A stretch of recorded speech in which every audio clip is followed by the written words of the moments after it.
ဂျပန်လုပ်ငန်းခွင်ထဲမှာတတိထားရမယ့်အချက်10ချက်ဂျပန်နိုင်ငံကိုသွားမဲ့သူတိုင်းဒီချက်10ချက်ကိုတည်ထားဖို့လိုပါတယ်အဲ့တော့နံပါတ်1ကိုကြည့်ကြည့်အောင်နံပါတ်1အချိန်မတိကျခြင်းမြန်မာနိုင်ငံမှာနည်းနည်းနောက်ကျတာကိစ္စမရှိဘူးလို့တွေးလို့ရှိပေမဲ့ဂျပန်မှာတော့တမတင်နောက်ကျတာတောင်မှတစ်ဖက်လူရဲ့အချိန်ကိုခိုးယူတယ်လို့ယူဆပါတယ်ချင်းဆိုထားတဲ့အချိန်ထက်15မိနစ်ခန့်ကြိုရောက်နေအောင်အမြဲစူးစမ်းဖို့လိုပါတယ်နံပါတ်2အတန်ကြဲပြောဆိုခြင်းဂျပန်လုပ်ခွင်ထဲမှာ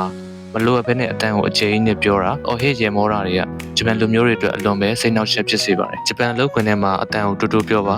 အချိန်ကြီးပြောဖို့လိုအပ်တဲ့နေရာဆိုရင်လည်းအော်ပြောသလိုမဖြစ်အောင်ဂရုစိုက်ဖို့လိုပါတယ်နံပါတ်3အလုပ်ခွင်မှာဟိုရန်ဆိုအားနေခြင်းဂျပန်မှာလုပ်ရင်သတင်းပို့ခြင်းဆက်သွယ်ခြင်းနဲ့တိုင်ပင်ခြင်းကအသက်တမျှအရေးကြီးပါတယ်ဟိုရန်ဆိုတာဘာလဲစမ်းစစ်ရှင်းပြထားဖို့ပါတယ်မြန်မာတွေကကိုယ့်ဘာသာကိုကြိတ်ပြီးတော့လုပ်နေတတ်တာကိုသူတို့ကသိပြီးတော့စိတ်မချတတ်ပါဘူးအလုပ်တစ်ခုပြီးတိုင်းမှာသတင်းပို့ပါခက်ခဲရှိလို့ရှိရင်ချက်ချင်းတိုင်ပင်ပါနံပါတ်4အမားလုံးမိပါကစင်ကြေရင်ပေးခြင်းအမားတစ်ခုဖြစ်တဲ့အခါမှာမြန်မာတွေကကိုယ့်ဘက်ကအကြောင်းပြချက်ကိုအရင်ရှင်းပြခြင်းကြပါတယ်ဂျပန်လူမျိုးတွေအတွက်ကတော့ဒါဟာတာဝန်ယူမှုမရှိဘဲနဲ့စင်ကြေပေးနေတယ်လို့ပဲမြင်တတ်ပါတယ်အရင်ဆုံးတောင်းပန်ပါတယ်လို့ပြောပြီးမှလိုအပ်တာကိုရှင်းပြဖို့လိုပါတယ်နံပါတ်5စီကံများကိုရှော့ပေါ့ပြီးတော့စဉ်းစားခြင်းဒီလောက်တော့ရမှာပါဆိုပြီးတော့အမိုက်ကိုရောပစ်တာတမ်းမစီတာဆာကူရာပန်ခူရာလန်စီကံမလိုက်နာတာမျိုးတွေကိုဂျပန်တွေကအလွန်ရိုင်းပြတယ်လို့ယူဆပါတယ်ဘလောက်သေးငယ်တဲ့စီကံဖြစ်နေပါစေတိတိကျကျလိုက်နာဖို့လိုပါတယ်နံပါတ်6အလုံးနဲ့ကိုရေးကိုရာမခွဲခြားခြင်းအလုပ်ချိန်တွင်မှာဖုန်းသုံးတာမိသားစုကိစ္စတွေပြောနေတာ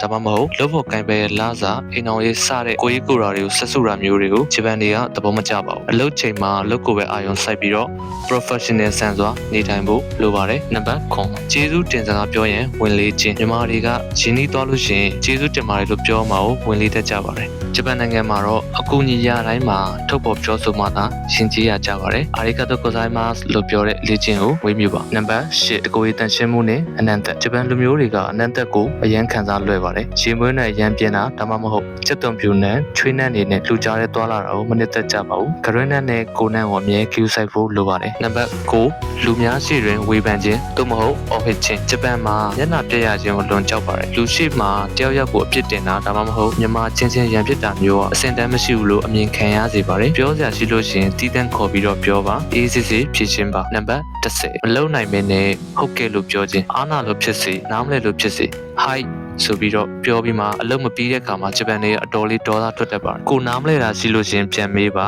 မလုံနိုင်ရင်မလုံနိုင်ကြောင်းအကြောင်းပြချက်နဲ့တကွတေချာလေးညှင်းဆိုဖို့လိုပါတယ်။ Okay ဒါကတော့ဂျပန်လုပ်ငန်းခွင်တွေမှာသတိထားရမယ့်အချက်10ချက်ကိုပြောသွားတာဖြစ်ပါတယ်။ဆရာတော် Sensei Derek ပါ။ဆရာစီမှာဂျပန်စာခိုင်းဝအားနေတဲ့သူတွေအတွက် Japanese ခိုင်းဝ class ကိုလာရောက်အနံလို့ရပါတယ်။ Promotion ကာလဖြစ်တဲ့အတွက်ပုံမှန်သင်တန်းကြီးထက်ထပ်ဝက်ခန့်တက်တာပြီးတော့တက်ရောက်ခွင့်ရမှာဖြစ်ပါတယ်။ Promotion ကာလက Match လတဲ့တာ Channel ရဲ့အတွက်နောက်မကျဘူးလို့လိုပါတယ်။အားလုံးကိုကျေးဇူးတင်ပါတယ်။